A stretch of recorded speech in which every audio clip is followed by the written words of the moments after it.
जयपुर से है, जहां जयपुर प्रदेश भाजपा महिला मोर्चा का प्रदर्शन। दिल्ली में एआई समिट में यूथ कांग्रेस के द्वारा विरोध में प्रदर्शन।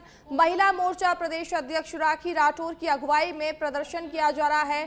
चांदपोल हनुमान जी मंदिर में हनुमान चालीसा का पाठ किया जा रहा है।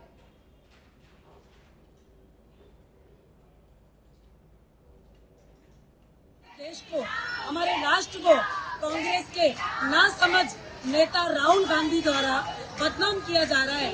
एआई जो हमारे प्रधानमंत्री जी देश के भविष्य के लिए, देश के वर्तमान के लिए जो एआई लेकर आ रहे हैं, उसके लिए इन्होंने दिल्ली में अर्धनग्न प्रदर्शन किया। ये कहाँ का न्याय है? राहुल गांधी जी, हम तो चाहते हैं कि विपक्ष में एक अच्छा विपक्ष तैयार हो, हमारी सरकार और आप विपक्ष में तैयार हो, लेकिन आपकी नासमझी ऐसी है कि आपने एआई के लिए अर्धनग्न प्रदर्शन किया। आज हम जयपुर के, राजस्थान के जयपुर में प्रदेश अध्यक्ष राखी जी राठौर के नेतृत्व में हम आज यहाँ पर टी शर्ट लेकर उस पर नारा लिखकर लाए हैं और हम आज ये कहेंगे राहुल गांधी जी कि कम से कम सरकार में आप तरीके से तो काम करिए, विपक्ष में तरीके से तो आप प्रदर्शन करिए। तो आज हम इसी के लिए आज यहाँ पर तैयार हुए। हनुमान चालीसा होगी, उसके बाद हम अगली खबर भी जयपुर से है, जहां ओपीजेएस यूनिवर्सिटी का फर्जियों अभ्यर्थियों से किनारा। पीटीआई भर्ती 2022 को लेकर चल रही जांच के बीच आया चौंकाने वाला तथ्य। भर्ती में लगे कई अभ्यर्थियों को डाटा नहीं यूनिवर्सिटी से खाया में नहीं दिया। इस तथ्य के सामने आने के बाद बोर्ड और शिक्षा विभाग पर खड़े हुए गंभीर सवाल, क्योंकि तत्कालीन समय बोर्ड द्वारा किया जाता था डिग्रियों का सत्यापन। जब ओपीजेएस यूनिवर्सिटीज अब नहीं दे पा रही हैं नौकरी करने वाले अभ्यर्थियों से संबंधित डाटा, तो उस समय कैसे कर दिया दिन अभ्यर्थियों का वेरिफिकेशन। 2018 में फर्जीवाड़े के मामले सामने आने के बाद भी 2022 में आंखों पर पट्टी बांधकर बोर्ड करता रहा फर्जियों का सत्यापन। इसी तरह शिक्षा विभाग भी इन फर्जियों को पकड़ने में रहा नाकामयाब। ऐसे में अब जांच में आ रहा है जो तथ्य निकलकर सामने, उस बोर्ड और शिक्षा विभाग पर खड़े कर दिए हैं गंभीर सवाल। क्या फर्जियों में ज्वाइनिंग देने में चला मोटी रकम का खेल? 3 से 4 स्तर पर वेरिफिकेशन करने के बाद फर्जियों को कैसे मिली ज्वाइनिंग?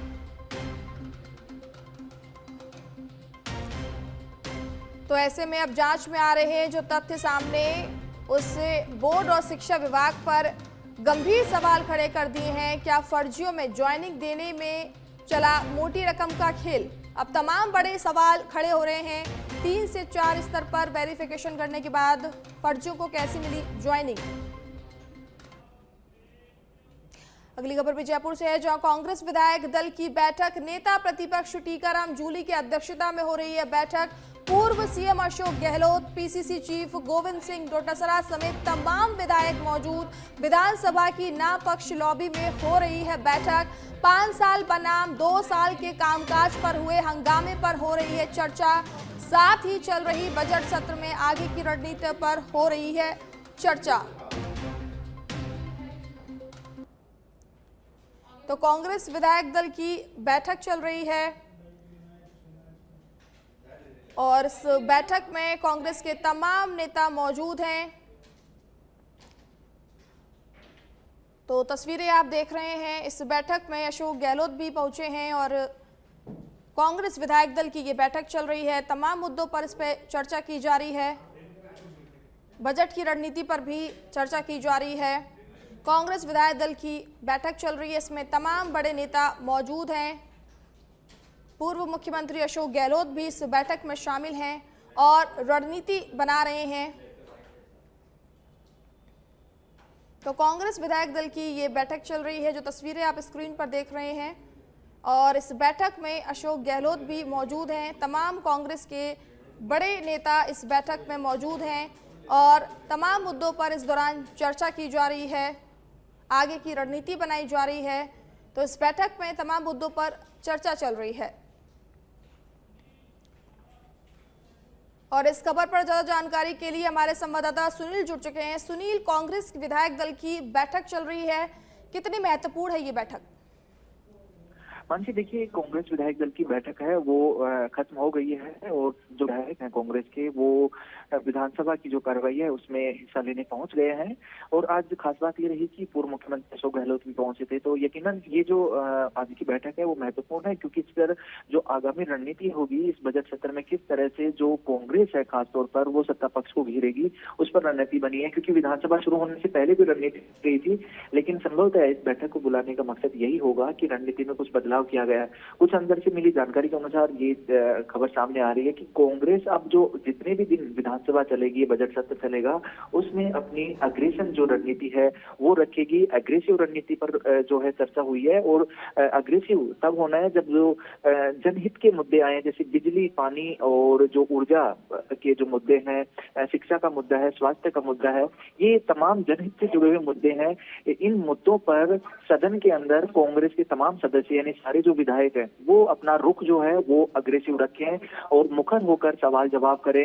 अगर सत्ता पक्ष के किसी मंत्री या सदस्य के जवाब से असंतुष्ट हैं तो मुखर होकर अपनी बात रखें। इस पर चर्चा हुई है। और दूसरी एक और जानकारी मिली है कि अभी एक नेशनल इश्यू बना हुआ है ट्रेड डील, जो अमेरिका के साथ भारत की ट्रेड डील हुई है। तो संसद में वो मुद्दा काफी गूंजा। अब जो है उसको राज्य के जो सदन है, विधानसभा में भी इस मुद्दे को उठाने की है, उस रणनीति पर चर्चा हुई है। तो हो सकता है कि आज की इस बैठक के बाद आने वाले दिनों में विधानसभा में ट्रेड डील का मुद्दा जो है, व्यापार का मुद्दा है, वो भी देखने को मिल सकता है। फिलहाल बैठक खत्म हो गई है। बैठक के बाद पूर्व मुख्यमंत्री अशोक गहलोत बाहर निकल गए हैं और अभी नेता प्रतिपक्ष टीकाराम के चैम्बर में कुछ विधायकों के साथ बैठे हैं, जबकि अधिकतर विधायक जो है वो विधानसभा की कार्रवाई में भाग ले रहे हैं। बहुत बहुत धन्यवाद सुनील तमाम जानकारी देने के लिए।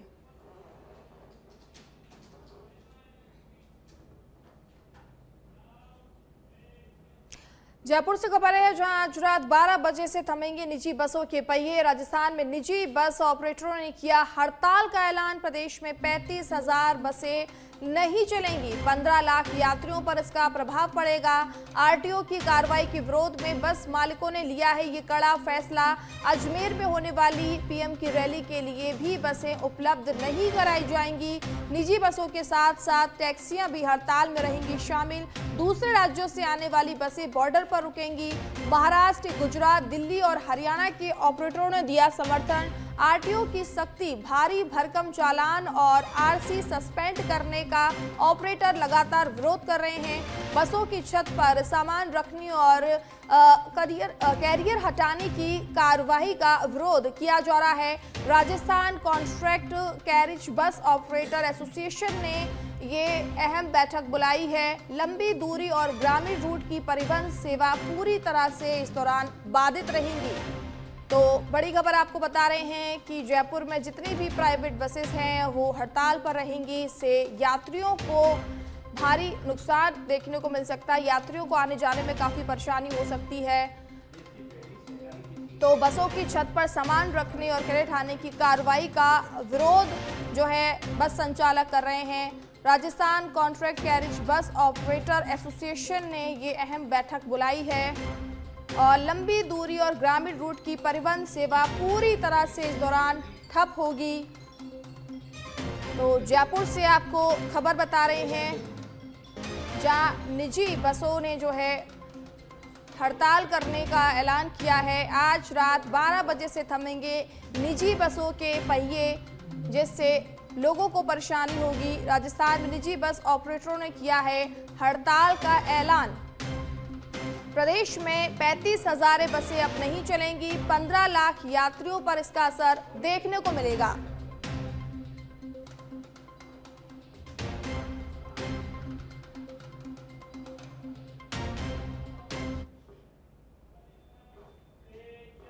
अगली खबर भी जयपुर से है, जहां एक दिवसीय राज्य स्तरीय प्रशिक्षण आयोजित आर्थिक एवं सांख्यिकी निदेशालय के कृषि एवं टीआरएस अनुभाग द्वारा आयोजन प्रशिक्षण कार्यक्रम हरिश्चंद्र माथुर राज्य लोक प्रशासक संस्थान जयपुर में संपन्न किया जाएगा। कार्यक्रम का उद्घाटन केंद्रीय कृषि एवं किसान कल्याण मंत्रालय की निदेशक एवं अतिरिक्त सांख्यिकी सलाहकार सोनिया शर्मा ने किया।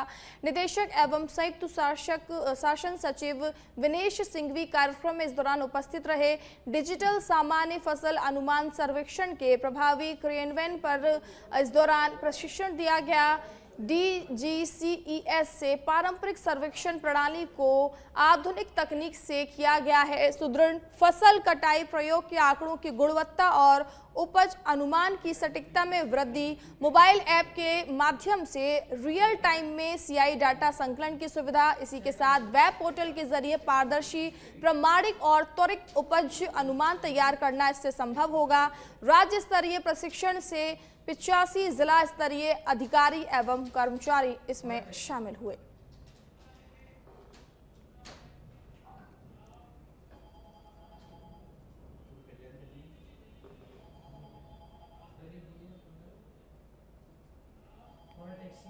चलिए आपको सीधा ले चलते हैं दिल्ली, जहां पर गृह मंत्री अमित शाह लोगों से संवाद कर रहे हैं।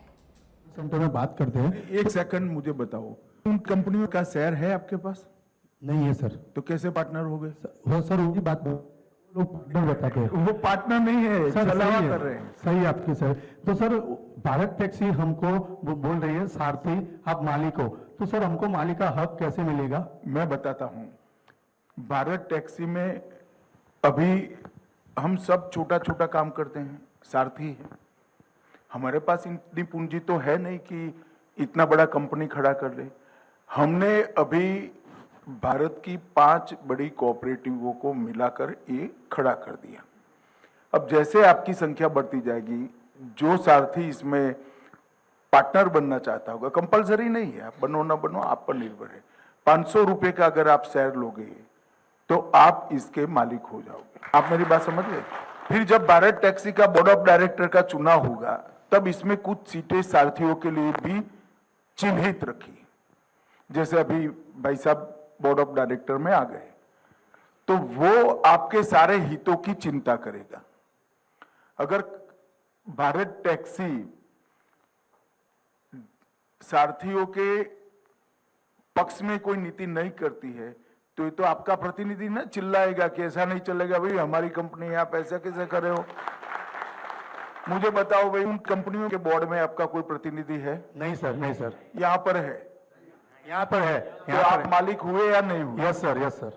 तो यही कंसेप्ट है भाई, आपका कोऑपरेटिव है, आपको चलाना है, मगर इतना रखना मैं आऊं तो कभी चाय पिलाना भाई, बाकी तो क्या है यार इसमें। कंपनी आपका ही है, मुनाफा भी 20% रिजर्व करेंगे, जिससे कंपनी कोई खराब समय में आए तो हमारी उससे चलती रहे। 80% मुनाफा पर किलोमीटर एवरेज से आपको वापस दे दिया जाए। पहले 3 साल हमें एक एक शहर बढ़ाता जाना है। अभी दिल्ली एनसीआर बढ़ा है, तब राजकोट बढ़ाएंगे वो, तो पहले 3 साल हमारा एक्सपेंशन में जाएगा। 3 साल के बाद जितना भी मुनाफा होगा 20% कोऑपरेटिव भारत टैक्सी में रहेगा और 80% हमारे सारथी भाइयों को वापस दे दिया जाएगा। धर्मेंद्र कुमार वर्मा जी, उनसे अनुरोध करूंगा कि वो अपनी बात आपके समक्ष रखें। आदरणीय मंत्री मनोज जी नमस्कार। मेरा नाम धर्मेंद्र वर्मा है और मैं उत्तर प्रदेश के औरैया जिले का रहने वाला हूँ और यहाँ पर दिल्ली में रोहिणी सेक्टर 20 में रहता हूँ। और ये जो एबेस्ट कंपनियाँ हैं, इसमें लगभग मैं 10 साल से गाड़ी चला रहा हूँ। मोटे कमीशन को लेकर के हम 12, 15, 16 घंटे गाड़ी चलाते हैं, लेकिन अपने परिवार का जो है पालन पोषण अच्छे से नहीं कर पाते। तो भारत टैक्सी जो दावा करती है कि ड्राइवर को पूरा पैसा मिलेगा, कोई कमीशन नहीं कटेगा, तो ऐसे में भारत टैक्सी ये कब तक रन कर पाएगी? कब तक मतलब हम ड्राइवरों को कहाँ से देगी ये सब जो सुविधाएं दे रही है? देखिए ऐसा है, एक तो बैठ जाइए आप। जी सर। पहले एक बात समझिए, भारत टैक्सी का उद्देश्य कोई कंपनी की तरह बड़ा मुनाफा कमाना नहीं है। भारत टैक्सी का उद्देश्य है हमारे सारथी भाइयों को मजबूत करना। अब आपने जो सवाल उठाया कि भारत टैक्सी कहां से चलेगी, चलेगी तो इसी तरह से, परंतु वो इतना होगा जिसका जितना दाल में नमक होता है। ये कंपनियों ने नमक की दाल कर दी है। आप मेरी बात समझ रहे हैं? अच्छा, इसका हिसाब किताब तो आपके पास में है नहीं, इसका हिसाब किताब आपके पास में रहने वाला है, आपके लोग चलाने वाले हैं। आप मेरी बात समझ रहे हैं? जो प्रोफेशनल लोग होंगे उनकी तो तनख्वाह होगी, शेयर नहीं होगा। वो आपकी ओर से पूरा मैनेजमेंट देखेंगे। शेयर आपके पास है, मालिक आप हो, पॉलिसी आप बनाना है। तो जब आप पॉलिसी बनाओगे तो आपके पक्ष में बनाओगे या विरोध में बनाओगे, बताओ। मगर सोने के अंडे देने वाली मुर्गी की कहानी सुनी है सबने? जी सर। एक व्यक्ति का, उसके घर पर एक मुर्गी ने एक दिन सोने का अंडा दे दिया, दूसरे दिन भी दिया, तीसरे बड़ा खुश हो गया कि मुर्गी भाई सोने का अंडा दे रही है, बड़ी अच्छी बात है, मैं तो धनी हो गया। तो चलिए आपको सीधे ले चलते हैं विधानसभा के बाहर, जहां पर पूर्व मुख्यमंत्री अशोक गहलोत मीडिया से रूबरू हो रहे हैं। देखिए, पहली बात तो यह है कि सरकार जो है, जनता की क्या समस्या है उसमें विकास के साथ साथ में कानून व्यवस्था की स्थिति हमेशा महत्व रखती है। ये सरकार ये है जो होम की मांगों को ला ही नहीं रही है डिस्कशन के अंदर। और जूली साहब ने, हमारे चीफ विप साहब ने बहुत कोशिश करी, उसके बाद स्वीकार नहीं किया उन्होंने। इसमें सख्त ऐतराज़ होना चाहिए सभी को कि आप लॉ एंड ऑर्डर की स्थिति ऐसी होती है, 11,000 से ज़्यादा रेप की घटनाएं रजिस्टर्ड हो गई है अभी 2 साल में, 11,800 लगभग। ये तो मैं एग्जाम्पल दे रहा हूँ आपको। पर रेप के अलावा भी डकैतियाँ, चोरियाँ आम बात हो गई। महिलाएं अगर अकेली घर में है तो वो सुरक्षित नहीं है, उनका गला काट के गहने ले गए, पैर काट के उनके ले गए, कड़े ले गए। कैसी मार्मिक घटनाएं हो रही है। तो सरकार को खुद को आगे आना, डिस्कशन में भाग लेना चाहिए, डिस्कशन रखना चाहिए, जिससे कि तमाम पक्ष विपक्ष के मेंबर अपनी बात कह सके। और जब लॉ एंड ऑर्डर की स्थिति डिस्कस होगी तो मुझे विश्वास है कि जो सत्ता पक्ष के विधायक हैं उनके क्षेत्र में पुलिस की क्या भूमिका है, कानून व्यवस्था कैसी स्थिति है, उनके क्षेत्र में रेप की घटना हुई तो क्या कार्रवाई हुई, और विधायक की खुद की बात को पुलिस ने कितना तवज्जो दिया, कार्रवाई की या नहीं करी, तमाम बातें डिस्कशन होता है। उसका फायदा सरकार को भी मिलता है गुड गवर्नेंस के अंदर, अंकुश लगता है कानून व्यवस्था पे, तो डिस्कशन होता ही नहीं है। और बाकी 2 साल बनाम 5 साल के तो मजाक बना रखे उन्होंने। हिंदुस्तान के इतिहास में कभी भी आज़ादी के बाद में किसी भी गवर्नमेंट ने ऐसी मूर्खता वाला स्टेटमेंट नहीं दिया होगा कि 2 साल बनाम 5 साल। बड़ी बेतुका स्टेटमेंट था, फिर इसको विड्रॉ करना पड़ा, इनको बदलना पड़ा। नहीं, हम तो डिस्कशन करेंगे प्रतिवेदन पर। ये नौबत क्यों आई? ना केंद्र में ना राज्य में, ना तो 2 साल बनाम 5 साल की बात की गई। और ये सरकार तो गांव-गांव में इसकी जो स्थिति बनी है, ऐसी मैंने मेरी जिंदगी के अंदर कभी भी किसी सरकार के बारे में कमेंट नहीं सुने होंगे। मुख्यमंत्री को अगर मैं कई बार कहता भी हूँ कि मेरा आग्रह आपसे है कि आप पता करो वास्तव में स्थिति क्या है राज्य में। अगर आप मजबूत रहेंगे, आपकी सरकार मजबूत रहेगी तो फायदा किसको मिलेगा? जनता को मिलेगा। और हम विपक्ष में भी है तो हमारा ध्येय वही है कि जनता की परेशानी दूर हो, सरकार का लाभ उनको मिले, गुड गवर्नेंस हो। उस पर ये समझ नहीं पा रहे हैं, बहुत स्थिति खराब है। पता नहीं कोई आंकड़े ला के दे देते हैं इनको। आंकड़े कौन से होते हैं? हमारे वक्त में अधिकार आंकड़े। हमने जो बजट में घोषणा करी, हमने जो स्वीकृति जारी कर दी, टेंडर निकाल दिए, काम शुरू हो गए। उन कामों को इतना रोक दिया, पहले डिले किया, सड़कों के हो या कोई अन्य काम हो, बाद में पूरे हुए तो वो चार्ट बना के दे रहे हैं आप सबको। देखिए हमारे वक्त में कितना बड़ा तुलना करें तो कितना बड़ा फर्क है। अधिकांश काम हमारे वक्त के ही हैं। जैसे अभी प्रधानमंत्री जी आ रहे हैं अजमेर के अंदर, 19 कॉलेज का मैंने सुना है कि उद्घाटन कर रहे हैं वो, 19 कॉलेज। 19 में 18 कॉलेज हमारे वक्त की हैं, आप समझ जाइए। 19 में 18 कॉलेज हमारे वक्त की। आपने तो अभी इस बजट में एक कॉलेज घोषणा करी है। हमने 310 कॉलेज बनाई है। 70 साल में बनी थी 250, हमने 5 साल में बनाए 310 कॉलेज।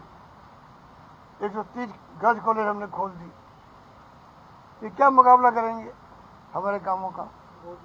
बल्कि जो काम जो हो चुके हैं, मुझे इस बात का ऐतराज है और सख्त ऐतराज है, जो काम हो चुके हैं।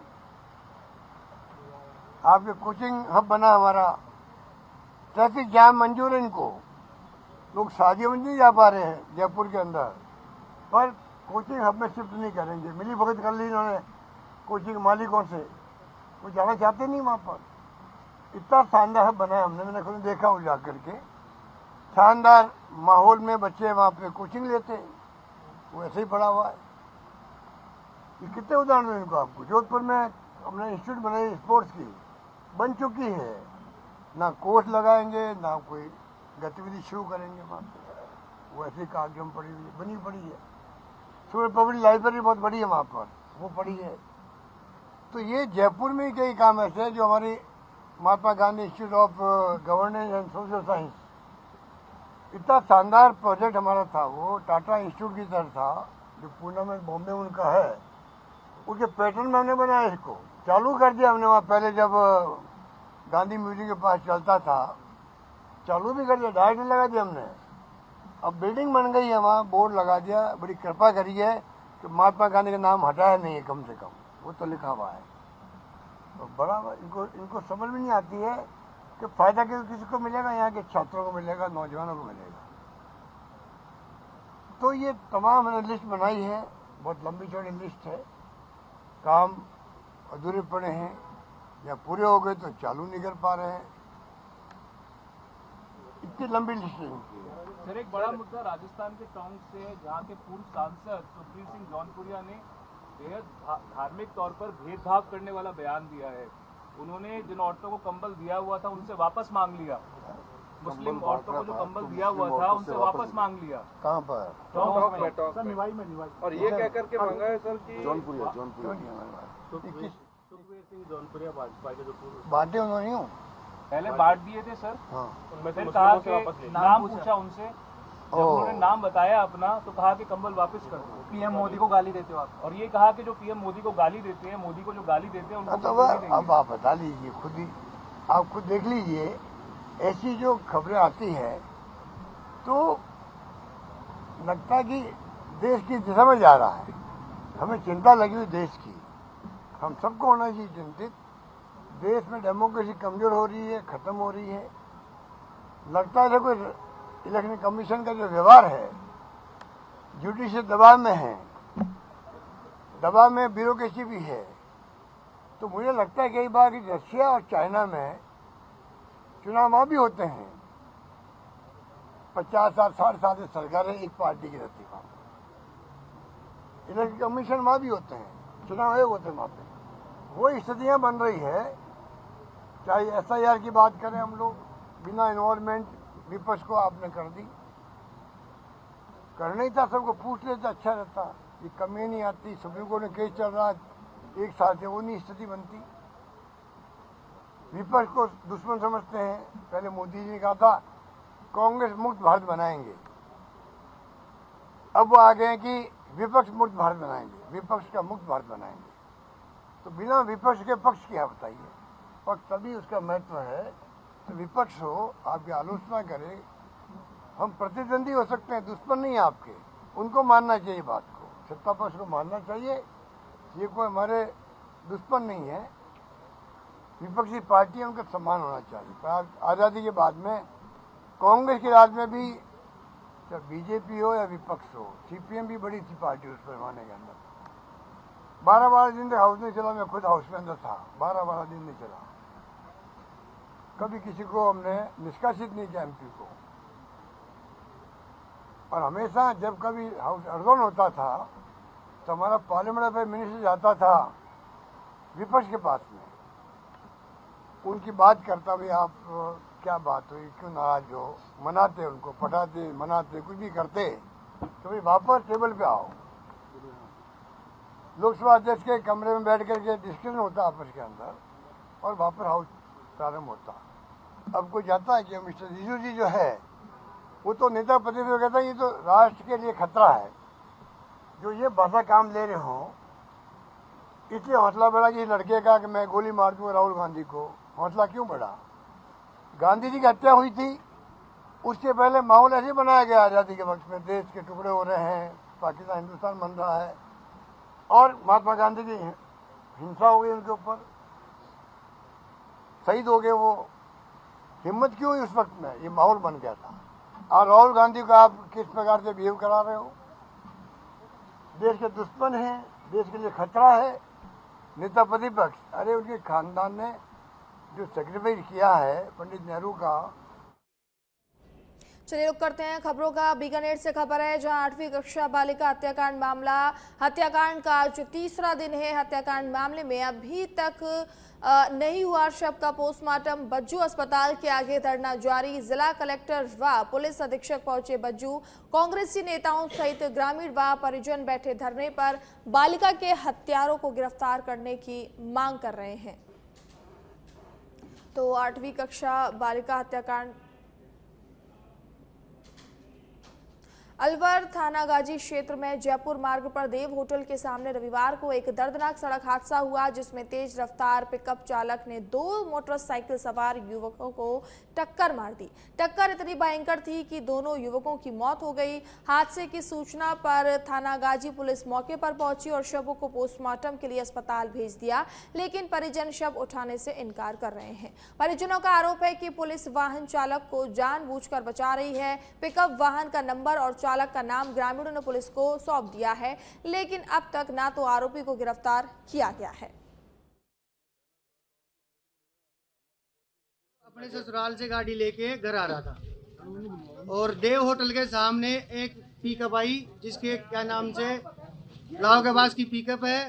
उसका ओनर का नाम है सिंबू भांगड़, उसके बाप का नाम है मिठन। और सब लापरवाही से गाड़ी चलवा के इतनी स्पीड में लाया है कि वो ट्रैक्टर को बचाने के चक्करों में मेरे भाइयों को मार दिया। वो अटैक करके इतनी सी। कितने लोग थे? क्या क्या नाम है इनका? मेरा छोटा भाई था राहुल, चाचा जी का लड़का है, और एक मेरा पड़ोसी है इंद्र शर्मा चौधरी, वो है सर। तो मुकदमा दर्ज करवा दिया आपने? मुकदमा दर्ज करवा दिया। हम कह रहे हैं कि मुजरिम को पकड़ के लाओ। कभी तो भाई को पकड़ के लाते हैं। हम कह रहे हैं सर हम सारी चीज़ें लोकेशन आपको बता रहे हैं, आपको जाने में क्या दिक्कत हो रही है, फिर भी उसके बाद में कहते हैं हमारे साथ वहाँ चलो जी।